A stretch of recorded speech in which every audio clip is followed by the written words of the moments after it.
Sir నమస్తే. నమస్తే. Sir, Vijay Devarakonda గురించి ఐబొమ్మ నిన్ను నలిపేస్తాం అంటూ ఒక పెద్ద స్టేట్మెంట్ ఇచ్చింది. ఇంకా అసలు ఎందుకు అంత స్టేట్మెంట్ ఇచ్చింది? అంత ధైర్యంగా ఇవ్వడానికి ఏంటి? కారణం ఏంటి? కానీ ఇండస్ట్రీ జనాలు కానీ ప్రభుత్వం కానీ ఈ పైరసీ కానీ ఇటువంటి వాటిని ఏమీ చేయలేకపోతుందా? అసలు ఏం జరుగుతుంది?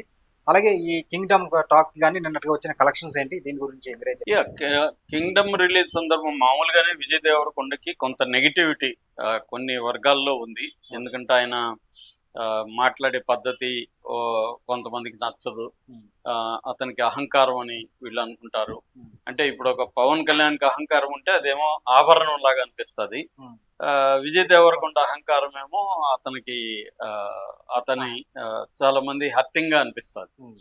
అంటే అదే సామెత ఉంది, డబ్బుండేవాడు అందంగా లేకపోయినా అందంగా ఉన్నట్టు కనబడతాడు, నాలెడ్జ్ లేకపోయినా నాలెడ్జ్ ఉన్నట్టు కనబడతాడు, డబ్బు లేనివాడికి నాలెడ్జ్ ఉన్నా మూర్ఖుడిగా కనబడతాడు, అందంగా ఉన్నా వికారంగా కనబడతాడు అనే సామెత ఉంది. అలాగే ఇండస్ట్రీలో కూడా ఏంటంటే, నువ్వు ఇప్పుడు మోహన్ బాబు ఎంతకంటే గౌరవంగా మాట్లాడతాడు కానీ ఆయన్ని అనాలంటే ధైర్యం లేదు. గన్నప్ప మీద నైట్ మాట్లాడాలంటే ధైర్యం రాలేదు చాలా మందికి, ఎందుకంటే వాళ్ళు నోటీస్ ఇచ్చారు లీగల్గా. విజయ్ దేవరకొండ అయితే అతనికి హిట్లు లేవు, అతని వెనక ఏ గాడ్ మదర్లు లేరు కాబట్టి అతని కాన్ఫిడెన్స్ కూడా అహంకారం లాగా అనిపిస్తుంది. అతనేమి ఎవరినేమి కించపరుస్తూ మాట్లాడలేదు, ఎవరి మీద ఒక కులం మీద ఇంకో కులం మీద మాట్లాడలేదు. అతను నిర్మోహం మాట్లాడతాడు. అతనికి దాని ఏమంటారు, ఛానలైజ్ చేసుకుని అనుకోగా మాట్లాడాలని తెలియదు అతను. అది అతను కాన్ఫిడెన్స్ అనుకుంటాడు తప్ప అతనేమి నేను అహంకారంగా ఉండాలి వీళ్ళ దగ్గర అనుకోడు, నేను నేచురల్గా ఉంటాను అనుకుంటాడు. సో ఈ ప్రాబ్లమ్స్ ఉన్నాయి. దానివల్ల ఈ కాంటెక్స్ట్ లో ఐబొమ్మ అనేది దాదాపు సినిమాలు చూసే వాళ్ళందరికీ తెలుసు. ఐబొమ్మ అంటే బేసిక్గా ఏంటంటే, అంతకుముందు తెలుగు సినిమాలకి ఇటువంటి సైట్ లేదు. మామూలుగా టొరెంట్ సైట్స్ అంటారు వీటిని. నేను 25 ఏళ్ల నుంచి కంప్యూటర్ వాడుతున్నా, 25 years నుంచి.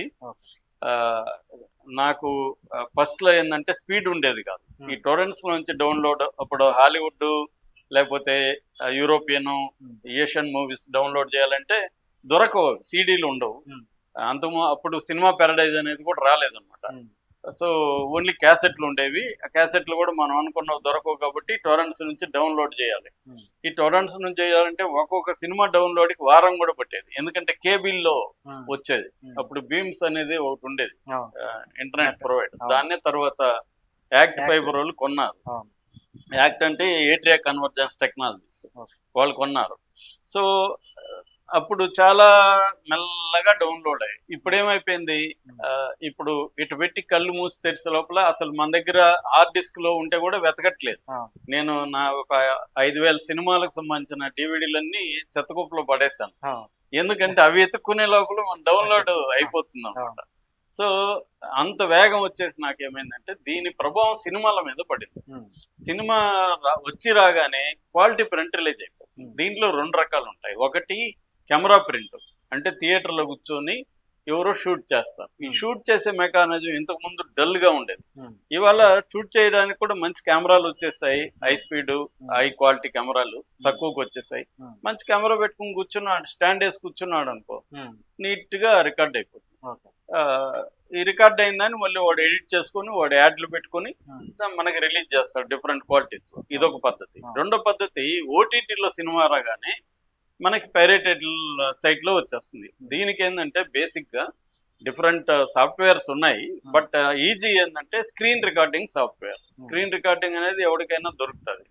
ఆ స్క్రీన్ రికార్డింగ్ సాఫ్ట్వేర్ వేసుకుంటే స్క్రీన్ మీద ఏది వచ్చినా అది రికార్డ్ చేస్తుంది సేమ్ క్వాలిటీతో. సో అందుకని ఓటీటీలో ఇలా పెట్టగానే విత్ ఇన్ 2 hours లో మనకి ఆ సేమ్ క్వాలిటీతో సినిమాలు వచ్చేస్తాయి. ఇది ఓటీటీకి బాగా పెద్ద దెబ్బ. ఎందుకంటే ఓటీటీకి ఎందుకు సబ్స్క్రైబ్ చేయాలనుకుంటారు, ప్రతిదీ ఇక్కడ దొరుకుతుంది కదా సేమ్ క్వాలిటీతో.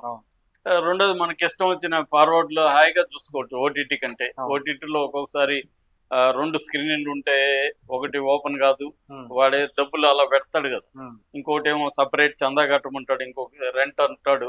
ఈ స్కీములంతా లేవు. డౌన్లోడ్ పెట్టామా 2 నిమిషాల్లో డౌన్లోడ్ అయిపోతుంది. చూసుకోవచ్చు. ఇది పెన్ డ్రైవ్ వేసుకోవచ్చు, అన్నిట్లో పెట్టుకోవచ్చు. ఈ మెకానిజం వచ్చేసింది. ఉమ్, ఇది వినియోగదారులకు బెటర్ కావచ్చు. అవును. ఎందుకంటే డబ్బులు లేకుండా సినిమాలు చూడడం అనేది వినియోగదారులకు బెటరే, అవును. కన్జ్యూమర్స్ కి. అవును. కానీ ప్రొడ్యూసర్స్ కి, ఆ సినిమాల్ని ప్రొడ్యూస్ చేసే వాళ్ళకి చాలా పెద్ద దెబ్బ తగిలింది. అవును. ఈ క్రమంలో మనకి ఏపీ ఫిల్మ్ ఛాంబర్ వాళ్ళు ఉమ్, ఒక యాంటీ పైరసీ సెల్ ఏర్పాటు చేసి ఉమ్, సైబరాబాద్ అండ్ హైదరాబాద్ పోలీస్ డిపార్ట్మెంట్లతో వాళ్ళు టైప్ అయ్యి ఉమ్, ఒక 100 సైట్లను తీసేశారు. ఉమ్, ప్రాబ్లం ఏంటంటే యూఆర్ఎల్ ఉంటుంది చివరిలో .com అనుకున్నాం. ఆ, tamilrockers.com ఉమ్, అనేది ఒక పైరేటెడ్ సైట్. నువ్వు అది తీస్తావు, వాడు ఇమీడియట్గా ఏం పెడతాడు, tamilrockers.uu అని పెడతాడు, ఎస్సీ నోట్కి వచ్చింది పెడతాడు, ఉమ్, ఉమ్, టియు అని పెడతాడు, ఒక్కొక్కసారి ఫూల్ అని పెడతాడు కావాలని. ఆ. సో ఇలాగా వాడు యూఆర్ఎల్ మార్చేసి ఉమ్, మళ్ళీ వస్తారు. ఎన్ని యూఆర్ఎల్ తీయాలి, ఉమ్, అదొక ప్రాబ్లం. రెండోది ప్రైవేట్ విపిఎన్ అంట, వర్చువల్ ప్రైవేట్ నెట్వర్క్. ఉమ్, విపిఎన్ కానీ వేసుకుంటే మనం దీంట్లో ఇప్పుడు బ్రౌజర్కి విపిఎన్ ఉంది, ఉమ్, సపరేట్ సాఫ్ట్వేర్ విపిఎన్ ఉంది. ఓకే. విపిఎన్ వేసుకున్నాం అనుకో, మన ఐపీ అడ్రస్ ఏ రష్యానో సింగపూరో చూపిస్తుంది. ఉమ్, అప్పుడు ఇక్కడ బ్యాన్ చేసినవన్నీ దాంట్లో ఓపెన్ అయిపోతాయి. ఓకే. లేదు, టోర్ బ్రౌజర్లు అన్ని సపరేట్గా ఉన్నాయి, ఉమ్, ఆ బ్రౌజర్లు అన్నీ ఓపెన్ అవుతాయి. ఉమ్, సో దీనివల్ల కూడా ఈ అరికట్టడం అనేది కష్టం అయిపోతుంది. రెండోది, ఇప్పుడు టెలిగ్రామ్ వచ్చినాక టెలిగ్రామ్లో 2 GB వరకు ఈజీగా పంపించుకోవచ్చు. ఉమ్, టెలిగ్రామ్లో కూడా వీళ్ళ గ్రూప్స్ అక్కడ ఫామ్ అయిపోయి సినిమాలు పెట్టేస్తున్నారు. ఇవన్నిటిని తీసుకుంటా ఉండాలన్నమాట. ఇది అంత మ్యాన్ పవర్ లేదు ఉమ్, మనకి పోలీసులకి. రెండోది, ఆ కైండ్ ఆఫ్ ట్రైనింగ్ ఉన్న పోలీస్ డిపార్ట్మెంట్ కూడా తక్కువ. ఎందుకంటే ఈ ఆన్లైన్ టెక్నాలజీ, ఈ హ్యాకింగ్ ఇవన్నీ తెలియాలి, అవును. ఆ సైబర్ సెక్యూరిటీ అవన్నీ తెలియాలి. అది అంత లేదనమాట. ఇది ఇక్కడే కాదు, వరల్డ్ వైడ్ ఉన్న సమస్య, ఇండియాలోనే కాదు. ఉమ్, సో ఈ యాంగిల్లో ఇప్పుడు ఐబొమ్మ అన్నోడు ఒకడు వచ్చి వాడేం చేశాడు, ఈ డౌన్లోడ్లు కూడా అవసరం లేకుండా నువ్వు అక్కడే చూసుకోరా సినిమా అని చెప్పి ఉమ్, హై క్వాలిటీ సినిమాలు పెట్టేయడం. ఉమ్, అది వెరీ ఆర్గనైజ్డ్ గా, దాని వెనక ఎవరో కానీ నాలెడ్జబుల్ అయితే ఉన్నారు, టీం ఆ, హైటెక్ బ్యాచ్ అయితే ఉన్నారు. ఉమ్, వాళ్ళు ఎప్పటి నుంచో చేస్తే వీళ్ళు ఏం చేస్తారు, యాంటీ పైరేట్ వాళ్ళ సైట్లన్నింటినీ పీకేశారు. ఓకే. ఇప్పుడు వీడికి ఎందుకు కోపం వచ్చిందంటే, నా సైట్ పీకావు సరే, ఉమ్, నా సైట్ పేరుతో ఎవడైతే పీకాడో వాడే పెట్టి ఉమ్, వాడు కన్జ్యూమర్స్ డేటాని అమ్మేసుకుంటున్నాడు. మేము అది చేయలేదు. ఉమ్, మేము జనాల కోసం సినిమాల్ని క్వాలిటీగా అందించడం అనేది మా ఉద్దేశం.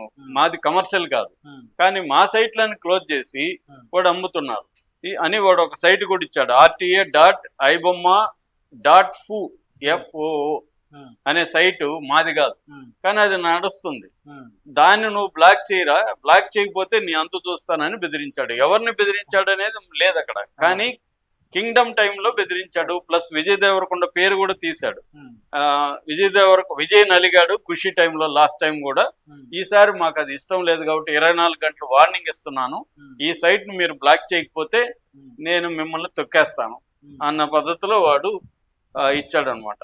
ఉమ్, సో ఇంత ధైర్యంగా ఒకటి ఇస్తున్నప్పుడు అతను ఎందుకు పట్టుకోలేకపోతాను? ఇంత సైబర్ టెక్నాలజీ ఉంది మన దగ్గర, ఉమ్, సైబర్ సెల్లులు ప్రత్యేకంగా ఏర్పడ్డాయి, ఉమ్, ఎందుకు తొక్కలేకపోతున్నారు? ఉమ్, ఇప్పుడు ఇండియాలో బిఎన్ఎస్ఎస్ ఎవిడెన్స్ యాక్ట్ కొత్తది, సాక్ష్య సంవిధానం ఇవన్నీ వచ్చాయి కదా. ఉమ్, వచ్చినప్పుడు ఏంటంటే ప్రతి పోలీస్ స్టేషన్ లో ఒక సైబర్ సెల్ కూడా పెట్టాలి అనేది కూడా ఉంది దాంట్లో.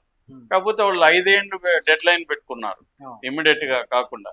ప్రతి పోలీస్ స్టేషన్ లో ఒక సపరేట్ సైబర్ సెల్ లేకపోతే, ఎందుకంటే సైబర్ క్రైమ్స్ విపరీతంగా బయట పెరుగుతున్నాయి, ఉమ్, దానికి పైరసీ కూడా పెద్ద ఎత్తున ఉంది. సినిమా థియేటర్లకి రాకపోవడానికి ఇది కూడా ఒక కారణం. ఎందుకంటే 2 రోజులు ఉంటే 2 రోజు కాదు, ఆ రోజు ఈవినింగ్కే క్వాలిటీ ప్రింట్లు, ఒక్కొక్కసారి అయితే హెచ్డి ప్రింట్లు కూడా బయటకు వస్తున్నాయి. అవును. Pushpa for example, Pushpa 2 HD print బయటకు వచ్చేసింది. అవును. చాలా సినిమాలకు వచ్చేస్తున్నాయి హెచ్డి ప్రింట్లు సినిమా థియేటర్లు. అవును. ఇంతకుముందు కెమెరా ప్రింట్ ఉండేది, వాయిస్ సరిగా ఉండే కాదు. అవును. ఇప్పుడు వాయిస్ సరిగా ఉంటుంది, నీట్ గా వస్తుంది. అవును. మనం హెడ్ ఫోన్స్ పెట్టుకొని చూసే సినిమా నీట్ గా చూసేసేయచ్చు. మనం ఒక 500 మిగులుతుంది, మనకి 1000 రూపాయలు మిగులుతుంది. అవును. ఇది ఇప్పుడు సంచలనంగా మారింది. మరి విజయ్ గాని లేకపోతే ఆ ప్రొడ్యూసర్లు గాని ఈ ఐబొమ్మ వార్నింగ్ ఇచ్చిన వాడి మీద కంప్లైంట్ ఇచ్చి తీసుకోకపోతే మాత్రం వీళ్ళందరినీ బ్లాక్ మెయిల్ చేసే స్థాయికి వచ్చారు. నిజానికి వాళ్ళు ఇల్లీగల్ యాక్టివిటీ చేస్తున్నారు. ఇప్పుడు ఐబొమ్మకి ఏం రైట్ ఉంది? మోరల్ రైట్ లేదు, లీగల్ రైట్ లేదు. ఐబొమ్మ చేసేది ఏంటి? ఒక ఫ్రాడ్ పని. నువ్వు నువ్వు సినిమా కొంటున్నావా, నువ్వు సినిమా ప్రొడ్యూసర్లు డబ్బులు ఇస్తున్నావా, నువ్వు ఎలా పెడతావు సినిమాలను అక్కడ? నువ్వేంటి ప్రజలకు చేయమని ప్రజలు వచ్చి అడిగారా? Who are you? అలా అతను క్రిమినల్, క్రైమ్ చేస్తున్నాడు. క్రైమ్ చేస్తూ ఒక ఆనెస్ట్ గా పనిచేసే ప్రొడ్యూసర్ని వీళ్ళని బెదిరించే హీరోని బెదిరించే స్థాయికి వచ్చారంటే ఇండస్ట్రీ ఐకమత్యం లేకపోవడం, ఇండస్ట్రీ స్ట్రాంగ్ గా వాళ్ళ మీద చర్య తీసుకోలేకపోవడమే కారణం. దాంతో పాటు ప్రభుత్వ వైఫల్యం కూడా ఇక్కడ క్లియర్ గా కనబడుతుంది. Okay sir.